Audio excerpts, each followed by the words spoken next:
mórula e essa mórula acaba se transformando em blasto, é o momento onde a gente mais tem, né, expansão celular, e nesse momento, então, ocorre inúmeras divisões, e parece ser que com essas divisões, o DNA acaba indo para a periferia das células e acaba, então, chegando, né, e sendo expelido fragmentos de DNA no meio de cultura. A grande dúvida era se esses fragmentos eram só do trofectoderma, porque está, né, na parte externa, ou também da massa celular interna. E parece ser que realmente os fragmentos de DNA que a gente encontra no meio de cultura são provenientes das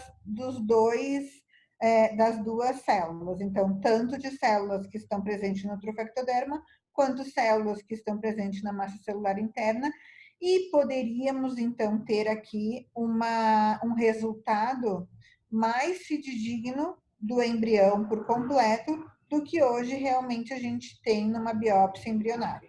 Mas isso ainda não está 100% definido, não está batido o martelo, porque é realmente esse o ponto crucial que a gente está continuando a pesquisa para saber se isso é verdadeiro, né, ou não. Mas tem um grande potencial para ser isso a análise que a gente encontra. Então, uma análise global. Só fazendo uma revisão aqui do que tem publicado, já existem vários papers publicados de diferentes grupos que conseguiram chegar na análise, né, de DNA no meio de cultura. Qual que é a grande diferença ou desvantagem em relação à técnica que a gente está propondo agora? É que todos esses papers publicados, eles continuam tendo alguma técnica invasiva. Então, alguns grupos continuam fazendo hatch no embrião e outros grupos continuam fazendo o procedimento da biópsia para ter, né, um buraquinho ali, enfim, para que esse DNA saia de uma maneira mais fácil, digamos. E aí a nossa ideia qual é? A nossa ideia é fazer um procedimento 100% não invasivo. Então, em nenhum momento, né, ter que tocar, ter que manipular o embrião para obter esse DNA no meio de cultura. Dessa forma, a gente conseguiu já ter 3 publicações. A primeira foi realmente um desastre, né? Por quê? A gente tentou não modificar nada, nem no laboratório de FIV, nem aqui na Genomics, e tentou fazer tal qual, né, as análises e a coleta, como a gente faz do PGTA. Só que a concordância não superou os 30%, e a gente viu que essa metodologia não adiantava para nós. A partir daí, a gente lançou, então, um projeto piloto, modificando, então, alguns pontos do cultivo no laboratório de embriologia, né, melhorando um pouco a técnica aqui na Genomics, para ver se a gente conseguia melhorar, então, os resultados clínicos. E, dessa forma, o que a gente fez? Bom, a gente mudou um pouquinho o cultivo embrionário, que nada mais foi do que implementar uma série de lavados adicionais no dia 4 e uma troca do meio de cultura no dia 4 e a coleta do meio, então, para análise tanto no dia 5 quanto no dia 6 desses embriões que estavam em cultivo. Na Genomics, a gente também modificou o protocolo de amplificação, pré-amplificação das amostras, né, antes de começar o sequenciamento do DNA. Então, a gente acabou tendo que melhorar o processo de pré-amplificação e amplificação, né? Por quê? Porque hoje a gente precisa concentrar o DNA, purificar esse DNA, para a gente realmente só ter aquele DNA livre no meio de cultura que a gente vai analisar para ter, então, o sequenciamento correspondente ao cromossomo. Com isso, a gente conseguiu chegar, então, em 2 resultados. As amostras que a gente analisou, lembrando que foi um piloto, né? E as amostras que a gente analisou, então, no dia 5, a gente conseguiu chegar aí numa concordância ao redor de 60%. E as amostras que a gente analisou no dia 6, a gente conseguiu superar, né, essa porcentagem de concordância e ela superou os 80%. Dessa forma, a gente também conseguiu observar o quê? Que apesar de, tanto no dia 5 quanto no dia 6 ter uma concordância, né, muito maior no dia 6, a gente viu que existiam resultados discordantes quanto aos cromossomos sexuais. E aí a gente pôde, né, fazer umas análises mais avançadas e a gente viu que o quê? Que muita dessa discordância dos cromossomos sexuais eram por contaminação materna. Então a gente tinha muito mais resultados XX do que realmente, né, XY, ou até mesmo alterados, concordantes com a biópsia embrionária. E a gente viu que aqui, bom, um ponto bastante importante que a gente tinha que tocar, né, no cultivo, no laboratório de embriologia, era como limpar ou como fazer um melhor procedimento para eliminar as células da granulosa que acabavam gerando uma contaminação materna. E, por outro lado, a gente também viu que continuávamos tendo baixos, mas tendo resultados discordantes.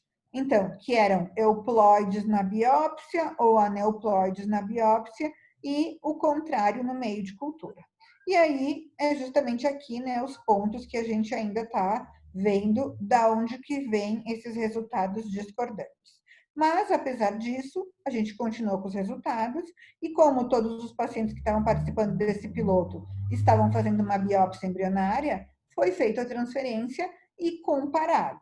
E né, o esperado acabou acontecendo. Então, tanto os resultados que eram normais, euploides na biópsia e no meio de cultura, acabou tendo um resultado clínico muito melhor, né? Taxa de gestação maior, taxa de aborto menor, o que acabou então aí, né, dando uma maior expectativa para desenvolver então esse estudo.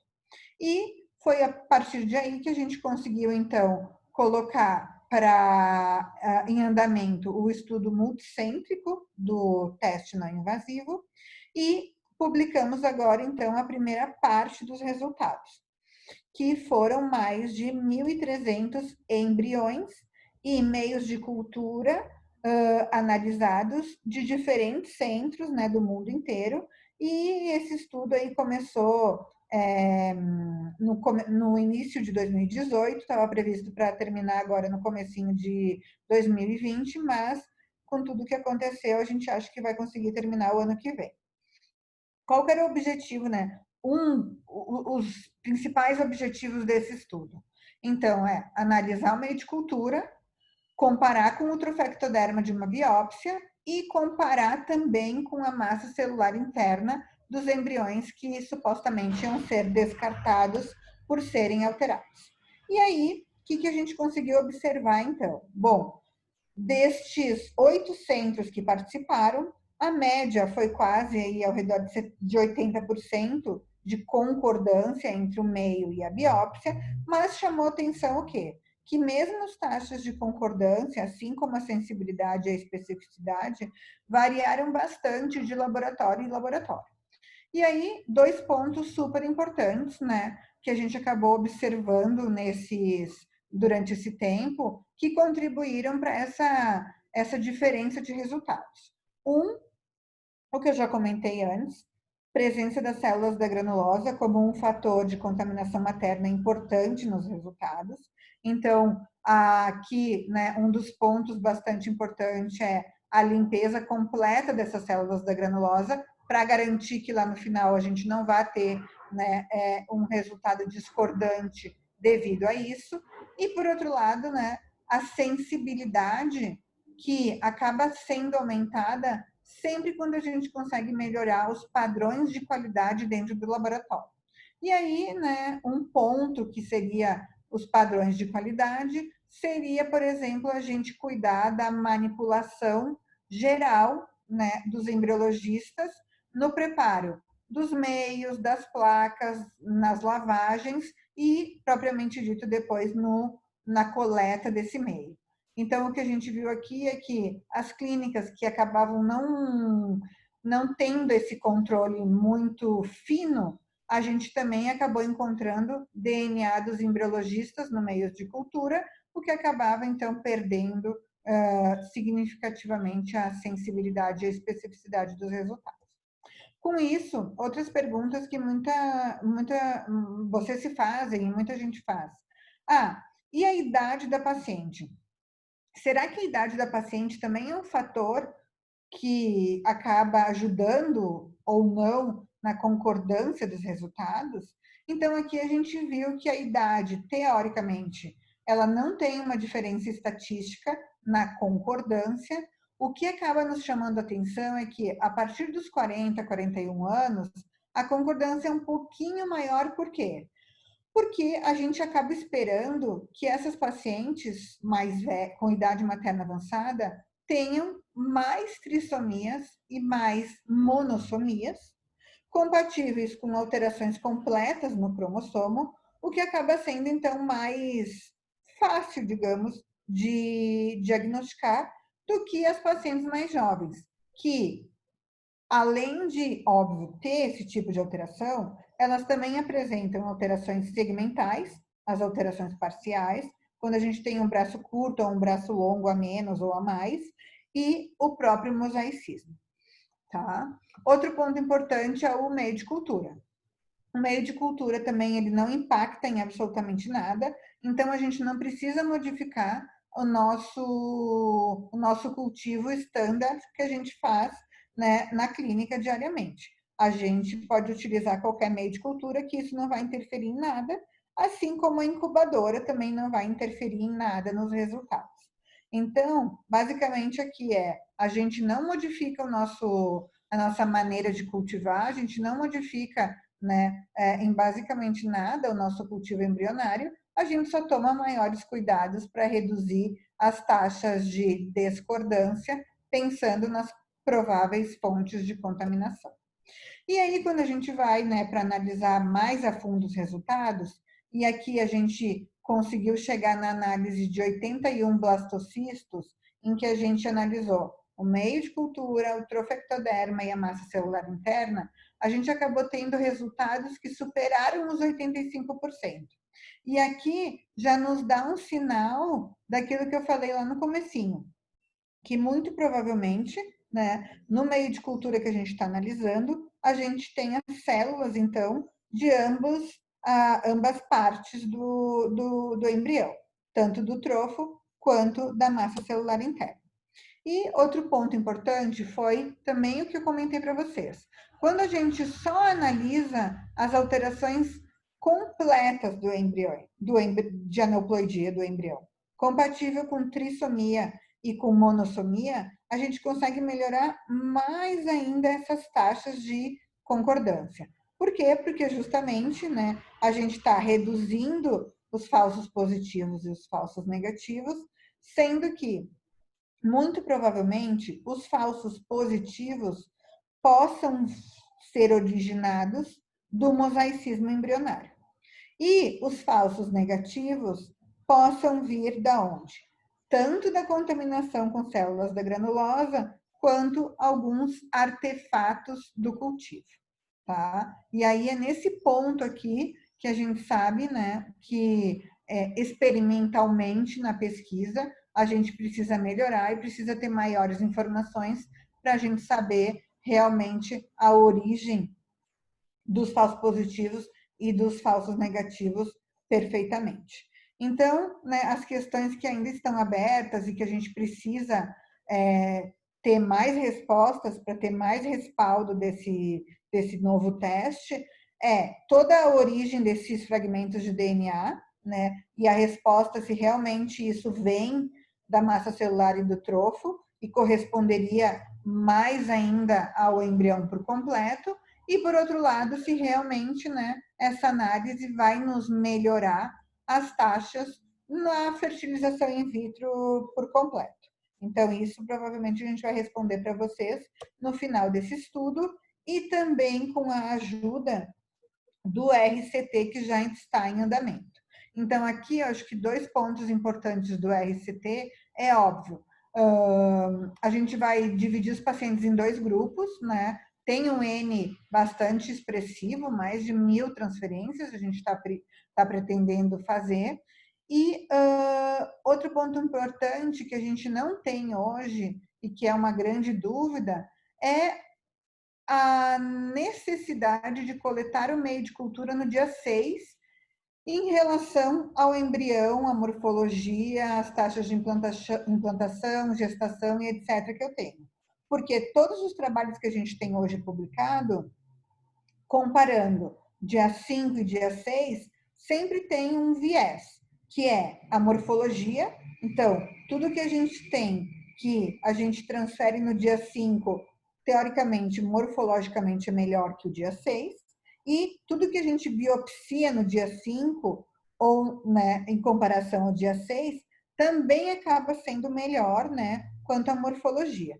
Então, tem sempre esse viés em todos os trabalhos publicados, e é importante a gente ter um trabalho onde o viés da morfologia ou da biópsia desapareça e a gente trate, então, independente do critério de seleção que a gente está colocando, com grupos iguais. Então, essa também vai ser uma resposta importante que a gente vai ter no RCT, quando a gente trabalhar tudo em dia 6. Tá? E aí, pensando agora já na clínica, no nosso dia a dia, como que a gente pode utilizar esse teste? Bom, a ideia é ter um teste de viabilidade embrionária, né, onde a gente conseguiria priorizar os melhores embriões para transferência, e lógico, com isso a gente ganharia no quê? A gente teria um benefício que seria uma análise não invasiva dos cromossomos, e por outro lado, se realmente a gente tiver resultados euploides, a gente conseguiria reduzir as transferências e aumentar a chance, então, da paciente ficar grávida nas primeiras transferências. Com isso, o que a gente conseguiu fazer também? Bom, com a ajuda da nossa equipe de bioinformática, a gente conseguiu desenvolver um sistema matemático com inteligência artificial, onde a gente acabou criando um algoritmo de priorização embrionária. Então, o que eu quero dizer? Que, além de a gente dar para vocês resultados onde a gente diga que o embrião é normal ou alterado e qual o tipo de alteração que aquele embrião tem, a gente também vai dar uma tabelinha de priorização embrionária. Por quê? Porque a gente precisa lembrar que aqui a gente está partindo de um ponto onde esse teste ele vai obter 80, 85% de concordância com uma biópsia embrionária, que é o teste padrão, um teste standard hoje, e que devido a isso a gente vai ter porcentagens de aneuploidias e euploidias para discutir. Então, por exemplo, aqui, né, a gente tem 2 embriões euploides, que, óbvio, seriam os primeiros que a gente poderia priorizar para transferência embrionária, mas vamos supor que essa paciente não ficou grávida ou que essa paciente venha para uma segunda transferência. A gente poderia pensar e discutir com ela a transferência dos outros 2 embriões, mesmo sendo alterados. Por quê? Mesmo sendo alterados, eles estão dentro de um score de euploidia. Então, é óbvio que aquele embrião número 2, que ele tem uma alteração parcial, uma alteração segmental, uma duplicação nesse caso, ele tem uma possibilidade muito maior de ser euploide quando comparado a um embrião, por exemplo, que apresenta uma trissomia. E aqui o ideal, o que é a gente fazer? Bom, se a gente já partir para uma necessidade de, quem sabe, discutir com a paciente uma transferência ou não desses embriões, ou até mesmo dos euploides, a gente precisa estar ciente de que esse teste é uma ferramenta, então, onde a gente conseguiu informações de euploidia, a gente não tem certeza absoluta de que essa euploidia é real, a gente não consegue bater o martelo, porque a gente vai trabalhar com taxas ao redor de 80%, 85%. Então, aqui, o ideal é a gente também conversar com a paciente sobre um possível aconselhamento genético e uma possível transferência de embriões conforme a idade dela. Então, né, pensando na rotina, e aqui a gente pode falar muito mais da rotina do Rio do que BH, porque hoje o Rio faz PGTA, né, na grande maioria das pacientes, principalmente nas pacientes que têm indicação, acho que é quase 100%, a gente poderia seguir, né, com essa linha de pensamento.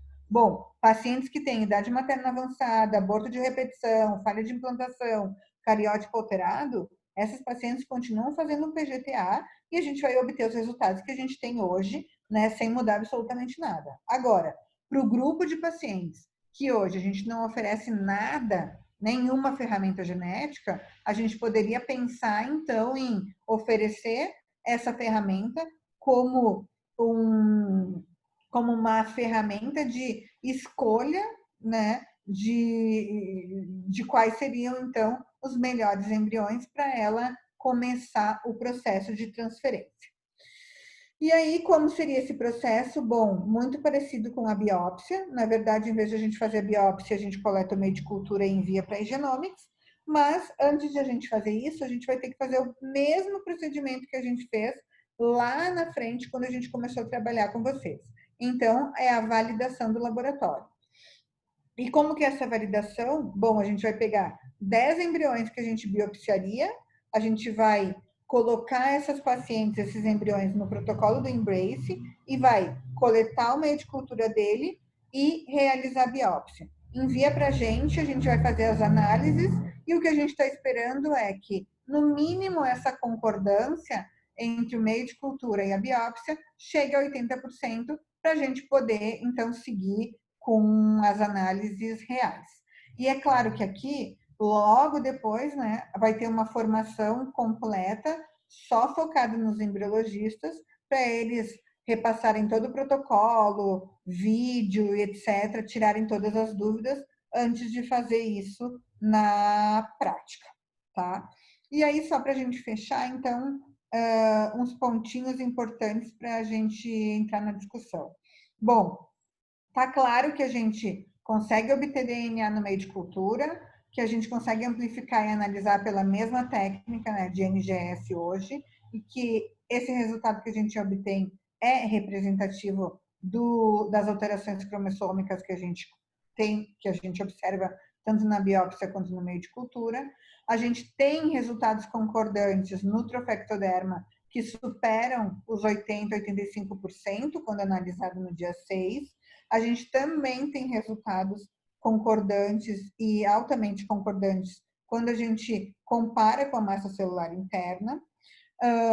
A gente, além de ter o resultado das alterações cromossômicas, a gente também tem o resultado, né, uma priorização embrionária, para a gente ver o que é melhor a gente começar ou não a transferir e quais os riscos. Mas é importante a gente ter em mente que a gente pode se deparar com algumas situações, que é não ter DNA no meio de cultura para analisar, ter uma falha, então, de amplificação, uma ausência de DNA. E aí, se a paciente quiser realmente um resultado, a gente só vai ter uma alternativa, que é fazer uma biópsia.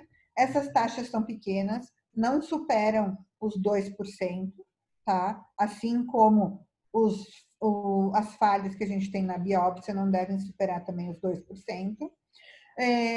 E a gente precisa, então, discutir o ponto do aconselhamento genético, para quem realmente a gente vai oferecer e não, por quê? Aqui eu acho que precisa estar claro para a paciente.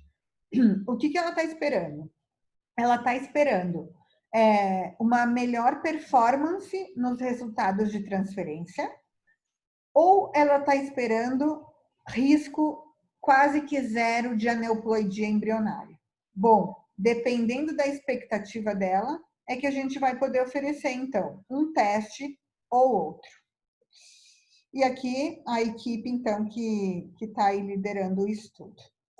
Era isso que eu queria contar para vocês hoje e podemos partir para dúvidas, perguntas e etc. Selmo, você queria fazer uma pergunta para a Márcia. Uma só? Eu estou pronta para ele me fazer várias. Ele pediu na semana passada para eu te fazer a pergunta, mas eu vou deixar ele fazer. Claro. Abre teu micro. Não estou escutando. Eu não sei se vocês estão me vendo ou ouvindo direitinho, Agora os dois, te vendo e te ouvindo. porque a minha internet está instável. Eu fiquei fora várias vezes, ela está caindo demais. Então, assim, eu até mandei te fazer pergunta por escrito, que eu não sei se vocês estão me vendo. Então, assim, eu perdi algumas coisas. Mas, assim, eu É tenho uma uma pergunta pergunta. importante e uma que é provocativa. Você já me conhece há muitos Ah, anos, você era sabe que isso eu... que eu estava esperando. Claro. Mas a pergunta que é importante, Márcia, é se assim, assim, nós vamos ficar discutindo a vida inteira se aumenta ou não a chance, se a gente traz aumento de taxa de gravidez ou não. O Jorge vai abrir a porta aqui, ver se melhora a onda de internet aqui. Se aumenta ou não, tem um estudo do início do ano lá que o pessoal mostrou que não aumenta. Não quero entrar nessa discussão, tá? A minha pergunta é: se a gente obrigatoriamente eu tiver que levar os pacientes para o dia 6, a gente vai diminuir mais ainda o número de embriões dessa paciente. Então, quando a gente fala em cumulative pregnancy rate, nós vamos piorar o cumulative pregnancy rate. Tá? Agora, essa você vai me responder. Agora, a segunda. Aqui, Márcia, o Franco está oferecendo isso antes, por que eu vou fazer com você e não vou fazer com o Franco? Então tá, vamos responder a mais interessante. Olha só, aqui eu acho que um ponto importante é se hoje esse teste ainda é um teste piloto, a gente tem que levar isso em consideração. A gente não tem ainda, né, respaldo para a gente colocar 100% na prática e esperar os resultados que a gente quer ver aí, tomara que um dia aconteça. Mas para a Igenomics hoje, esse teste ele serviria para os pacientes jovens, tá? Para o grupo de pacientes que não é o grupo de pacientes que a gente faz o PGTA. Então, teoricamente, é um grupo de pacientes que a gente está esperando também. Mas tem um melhor prognóstico, digamos. Mais óvulos, mais embriões e etc. E uma coisa que o pessoal comentou bastante nas nossas reuniões é que se o laboratório de embriologia seguir à risca os horários que precisa ser feito, enfim, coleta, fertilização e acompanhamento de desenvolvimento embrionário, no dia 6, a gente não pode ter uma perda muito grande de embriões. A Carmen Rubio comenta que se a gente tem isso bem estandarizado e uma qualidade boa de laboratório, a gente precisaria esperar 5% de blastos em hatching total, em full hatching, 15% de blastos começando o hatching e, teoricamente, então, 80% do resto dos embriões em blasto.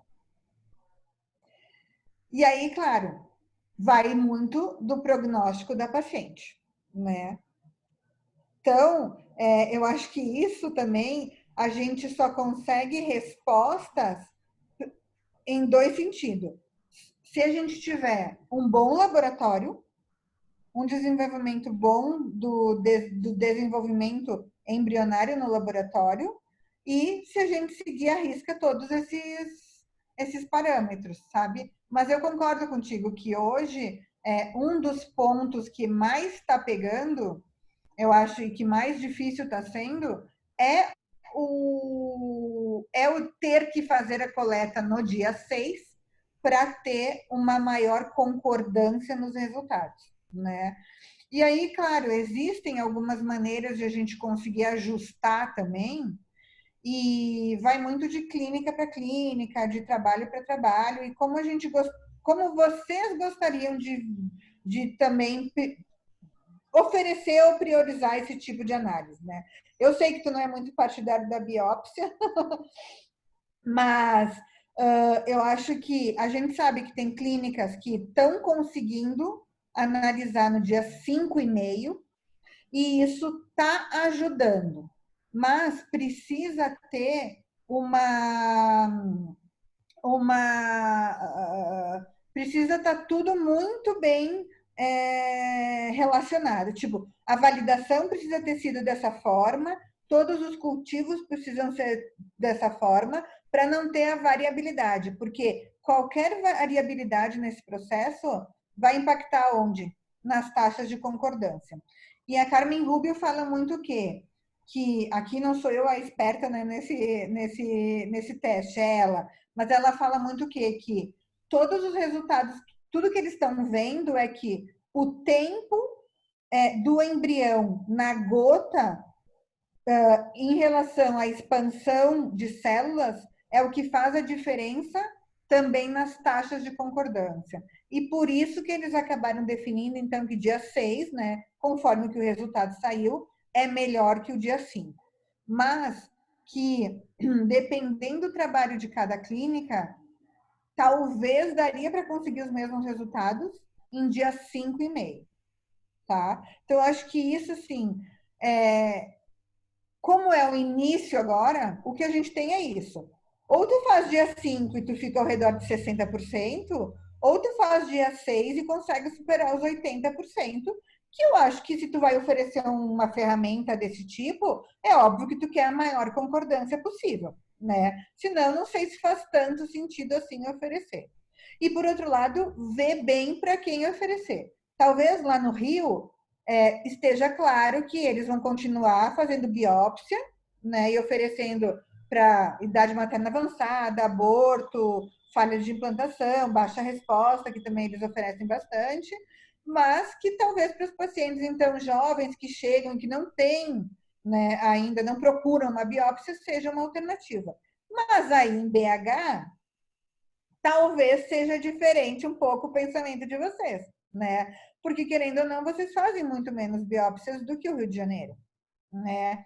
E mesmo as biópsias que vocês faziam, vocês acabavam muitas vezes optando em dia 3 do que em dia 5, justamente por várias discussões que a gente já teve de mosaicismo, etc, e etc, né? Então, eu acho que nesse contexto também tem uma diferença aí entre o que propor para paciente e o que esperar, né? Mas eu acho que uma coisa que tem que estar bem clara é isso, né? Da concordância e do resultado e dos riscos conforme a idade. Porque aqui está claro, né? Se a gente fizer para uma paciente de 40 anos, a gente vai reduzir o risco de ela ter um aborto, uma falha. Até vai reduzir o risco de ter também o nascimento de um bebê com uma síndrome, mas o risco não vai desaparecer, né? Vai continuar. E quando a gente faz uma biópsia, não. Eu acho que essa é a grande diferença, né? E quanto à segunda pergunta, o nosso amigo, ele começou a oferecer antes justamente porque ele está oferecendo e validando, né? Então, assim, o grupo do Yukon, que é dos chineses que eles estão trabalhando, tem já publicação, eles têm 3 publicações, mas nenhuma das publicações realmente é um trabalho validado. E tu sabe que a gente, bom, nesse sentido, a gente é bem mais sério do que eles, e a gente está validando antes de começar a vender. Então, teoricamente, assim, acho que um ponto mais que mais pega aí quanto ao franco é isso. E, por outro lado, é a questão de que o quanto é invasivo uma técnica ou outra, né? No franco, tu pode fazer hatching, tu pode coletar qualquer dia, se tu quiser, tu pode manipular o embrião e fazer uma biópsia, enfim, não tem muito um standard de coleta. E aqui a gente é bem diferente, né? Tanto é que, para nós, essa técnica foi muito mais focada para os países que não podem fazer biópsia, né? Essa foi uma alternativa para esses países, que tem bom, norte da Europa, né? Quase a grande maioria não pode fazer biópsia, então eles estão vendo isso como uma ferramenta super útil, bem diferente da nossa prática, né? Nesse sentido. Márcia, só mais uma pergunta, desculpa. PGD, essência mesmo, PGD. Vocês fizeram, já estão testando? Não. E uma coisa que eu também não comentei. né? Isso hoje é para pacientes com cariótipo normal.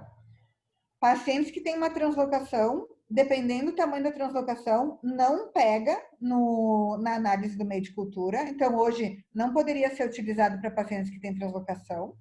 E PGD monogênica também não, né? Hoje, porque se a gente for pensar um pouco esse teste, ele pode ser parecido com o NIPT, que a gente tem hoje e a gente faz nas gestantes, né? E para não invasivo no meio de cultura e embrião PGD, não tem nada testado, nem nosso, nem de outros grupos, tá? Mas o NIPT já estão testando algumas doenças monogênicas no sangue materno.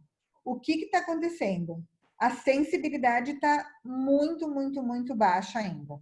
Então, ainda não é uma ferramenta, não é nenhuma alternativa para isso, tá?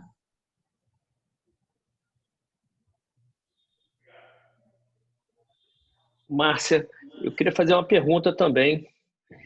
Para nós vai ser de graça a primeira delas, né? Porque o Selmo, era a pergunta que o Selmo queria fazer. Olha, se o Selmo fizer, eu até posso pensar com carinho. A segunda é o seguinte, para a gente validar, necessariamente, a gente vai ter que biopsiar, fazer assisted hatching, correto? Sim, mas no dia 6. Então, na verdade, para validar, o que a gente vai ter que fazer? Selecionar 3 pacientes, vamos supor, a gente só precisa de 10 embriões, e nessas pacientes, a gente vai ter que fazer o protocolo do Embrace, na verdade. Então, a gente vai ter que, bom, óbvio, limpar bem, cuidar, né, de todos aqueles pontos que eu comentei. No dia 4, a gente vai ter que lavar os embriões, colocar em gotas de cultivo de 10 microlitros, deixar até o dia 6 de manhã. No dia 6 de manhã, a gente retira o embrião dessa gotinha, coloca na gota de biópsia, já para biopsiar, e coleta esse meio de cultura que ficou ali com esse embrião, teoricamente, 48 horas. Tá. E a outra pergunta que eu tenho para te fazer é o seguinte: o fato de deferir uma possível estender cultivo de embrião não influenciaria sobre taxa de implantação? Ou seja, um blastocisto que expande em dia 5, você mantê-lo em cultivo mais um dia, eu perguntei isso para o Carlos Simon, mas eu nunca li nada que tenha mostrado, então, que tenha avaliado essa hipótese, sabe? Não tem. Por isso que no randomizado a gente colocou esse ponto de transferência. Independente de tu avaliar a morfologia, etc., tudo vai ser transferido no dia 6 para a gente ter essa resposta. Porque hoje todos os papers, os poucos que tem publicado, é isso que eu falei. Ou leva a morfologia em questão, ou leva a biópsia em questão. Richard Scott até fala, né, que não tem muita diferença entre biopsiar no dia 5 e no dia 6, os resultados esperados. Mas se hoje a gente fizer uma recompilação de tudo que vocês biopsiam no dia 5 e no dia 6, a gente tem melhores taxas de euploidia no dia 5 do que no dia 6. E implantação também. E implantação também. Idem. Né? Por quê? Mas por quê? Por causa desse viés, do viés da morfologia. Então, a gente nunca fez nada e não tem nada publicado dizendo, não, nem vamos olhar no dia 5, deixamos tudo para o dia 6, e aí no dia 6 fazemos a performance. Teoricamente, se a gente tem esses resultados que eu comentei, de 5% full hatching, e aí depois a gente até pode conversar, né, com a Natália, e ela analisar os resultados de vocês e a gente ver como é que tá. 5% full hatching, 15% iniciando hatching, 80% blastocistos cavitando e etc. Se é assim, isso não influenciaria nos resultados de implantação e gestação. Agora, se vocês me disserem, não, no dia 6 eu tenho, sei lá, 50% de blastocisto em hatching. Opa! Pode ser um problema, não pelo fato de eu estar coletando meio, mas pelo fato de que a gente sabe que tudo que está em hatching vai vitrificar pior, vai descongelar pior e, consecutivamente, a implantação vai estar afetada, né? Então, acho que, se isso é uma preocupação também, a Natália podia, né? A Natália e lá o pessoal, né, de BH também, vamos fazer uma revisão na morfologia que a gente tem no dia 5, no dia 6, e vamos ver se a gente precisa fazer uma adaptação para a nossa prática, ou se a gente tem esses resultados que coincidem com a porcentagem que eu falei, aí a gente pode seguir adiante. Mas teve clínica que já me disse, Márcia, eu no dia 6 de manhã tenho 100% RET quando eu tenho blasto.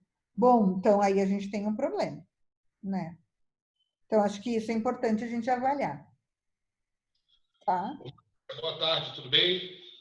Oi, tudo bem, Max? Tudo jóia. Eu queria que você fizesse um comentário. Você fez um slide aí onde você colocou que o PGTA diminui o custo do bebê em casa e o tempo de gravidez. E amanhã vai ter um comentário na SPRA, que é esse trabalho novo da RBN Online, da Joyce Harper, falando que a gente não pode afirmar isso e que a gente tem que mudar os termos de consentimento a respeito disso. Eu queria que você comentasse o trabalho da Joyce. Ui, o da Joyce eu não li ainda, tá? O que eu posso... Hã? Atrasada, hein? Não, eu tô muito atrasada, não tem noção. Essa pandemia só nos deu mais trabalho com esse coronavírus aí. Mas, ó, eu posso te contar o que a gente fez em relação... E até posso te mandar os slides depois para te dar uma verificada. No trabalho do ERA, a gente conseguiu fazer custos de tudo. Ciclo, medicação, FIV, medicação, transferência, se a paciente abortava, se a paciente não abortava, se ela precisava de um legrado, se ela não precisava, quantos meses isso podia passar, se ela ia fazer uma nova transferência, se tinha congelamento, e a gente acabou adicionando também a biópsia. E o que acaba dando uma diferença não é tão grande, tá? Mas aqui para o Brasil a gente viu que nos Estados Unidos a diferença é muito grande. Mas aqui no Brasil a gente até está fazendo isso para números reais e a gente está vendo que a diferença poderia chegar em, acho que uns 8 a 10 mil reais, tá? Eu te mando depois as comparações. E que essa diferença, então, de 8 a 10 mil reais, poderia coincidir com uma gestação e uma implantação no primeiro ciclo, quando eu fizesse, então, análises genéticas e conhecesse tanto a informação do embrião quanto do endométrio para a primeira transferência. Tá? Mas aí o que eu quero aqui é aquela grande diferença. Bom, eu tenho uma paciente que ela tem 4 embriões, 38, 40, 39 anos. Bom, talvez ela tenha um normal. A gente vai fazer 4 transferências, ela vai ficar grávida em algum momento. A grande questão é se a gente começar pelo alterado ou se a gente começar pelo normal. Se a gente começar pelo normal, sorte, ela gastou, vamos supor, 35, 40 mil reais. Agora, se ela começar pelo alterado, ela vai ter que fazer 3 transferências. Bom, se uma der falha, ok, menos pior. Agora, se 2 derem abortos, um dos abortos, a gente tiver que fazer um legrado, piorar, a gente tiver que fazer mais um procedimento invasivo, esses gastos acabam sendo maiores e também ela acaba tendo mais transferências para pagar. Então, é nesse contexto. Mas o gasto, ela vai ter um gasto significativo, porque aí em BH eu não sei muito bem como que é, né, as questões financeiras e econômicas. Mas, por exemplo, aqui em São Paulo, a gente tem clínica que cobra um X para fazer a biópsia do endométrio, mais um X para realizar o ERA, um X para fazer a biópsia de cada embriãozinho, mais a análise de cada embrião. Então, assim, a paciente pode gastar uns 5, mas a paciente pode chegar a gastar uns 15 mil a mais, dependendo da quantidade de embriões que ela tiver aqui em São Paulo. Então, isso muda bastante, né, a situação econômica. E, por outro lado, as transferências. Tem clínica que já embute no preço. Tem clínica que cobra por transferência, por descongelamento. Então, eu acho que isso também tem que avaliar de uma maneira global, sabe, Selma? Porque aqui no Brasil, Marcos, porque aqui no Brasil difere muito essas situações. Tá? Então, eu acho que esses pontos que é bom de até vocês tocarem, até, por exemplo, aí em BH, quando uma paciente vem na origem, mas passou por outras clínicas, pode ter uma diferença X ou Y, e no Rio também, esses pontos são importantes, né? Porque a gente sabe, aqui em São Paulo, às vezes muda de 3 mil para 10 mil só a realização de uma biópsia, tá? E eu vou ler o da Joyce, depois que eu ler, eu te mando um e-mail. Tá bom? Obrigado, viu? Obrigado, Márcio. Imagina. Selmo, tua internet parece o Vasco, caindo toda hora, cara.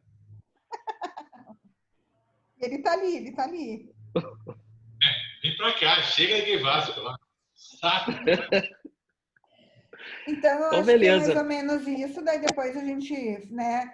Aí o pessoal de BH também, a Renata tá por. A Renata, se vocês quiserem fazer, fala com a gente, né? Natália também. Se vocês querem analisar esses números que eu comentei, acho legal, antes de a gente fazer a validação.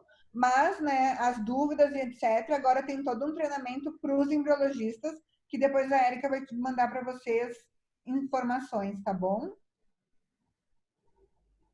É Então isso aí. O tá. próximo passo é um contrato de colaboração do Embrace que eu envio para vocês. E aí, com isso, a gente envia todo o treinamento online, que vai ser feito pela IVF Edu. A gente disponibiliza também uma documentação. E aí, com isso, a gente tira mais alguma dúvida técnica, se houver, para partir para a validação. Tá bom? Então, combinado. Obrigado aí, todo mundo. Tá bom? Galera, Tchau. até semana que Beijo. vem. Tchau. Tchau, gente. Boa tarde.